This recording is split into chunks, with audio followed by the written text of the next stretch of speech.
Eh bien, rien ne semble vouloir guérir la morosité de l'indice parisien qui finit cette semaine sur un nouveau repli, moins 0,68% au retentissement de la cloche finale vers les 7479 points et un peu plus de 4 milliards d'euros échangés. Qu'est-ce que ça nous donne tout ça? Eh bien, le CAC 40 recule désormais de près de 2% sur la semaine, de 9% au deuxième trimestre et il affiche désormais des pertes de 1% depuis le début de l'année. Deux salles, deux ambiances, parce que de l'autre côté de l'Atlantique, ça va bien pour les indices américains à 17h45. Le Nasdaq a même battu un nouveau record historique à plus de 18 000 points. Et puis il gagne désormais 0,3% au moment où je vous parle, quand le Dow Jones grimpe plus de 0,2%. Côté valeur, un vrai coup de barre quand même. Il est pour Nike, moins 19%, alors que l'équipementier sportif a abaissé ses objectifs pour l'exercice 2024. On regarde les valeurs en hausse à Paris, il n'y a pas grand-chose à dire.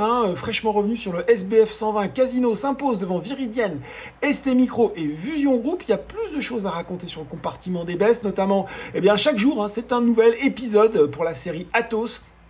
Le retrait de OnePoint a eu lieu en milieu de semaine et puis le groupe a annoncé dans la nuit de jeudi à vendredi avoir été informé par David Layani, le fondateur de la société OnePoint, justement de sa démission avec effet immédiat de son poste au conseil d'administration. Hélène Libouig a également informé le groupe de services informatiques de sa démission du conseil d'administration. Tous les deux, en outre, fait part à l'entreprise de leur intention d'une sortie de OnePoint du capital d'Atos. Derrière, l'état d'EuroAPI ne s'améliore pas, d'autant que Deutsche Bank, qui réaffirme sa recommandation à vendre sur la société, a abaissé son objectif de cours de 3 à 2,50 €. Le département d'analyse de la banque allemande estime qu'EuroAPI n'a pas fourni de projection explicite à moyen terme sur les ventes ou la marge, ce qu'il considère comme une déception. Toujours sur le SBF 120, Nexans recule aussi assez sèchement, tout comme Air France, KLM. Et puis sur le CAC 40, deuxième séance de repli marquée pour L'Oréal avec Edenred, Téléperformance et Legrand. Voilà, c'est tout pour ce soir. Le débrief bourse prend ses quartiers d'été. On se retrouve à la rentrée fin août ou début septembre dans une version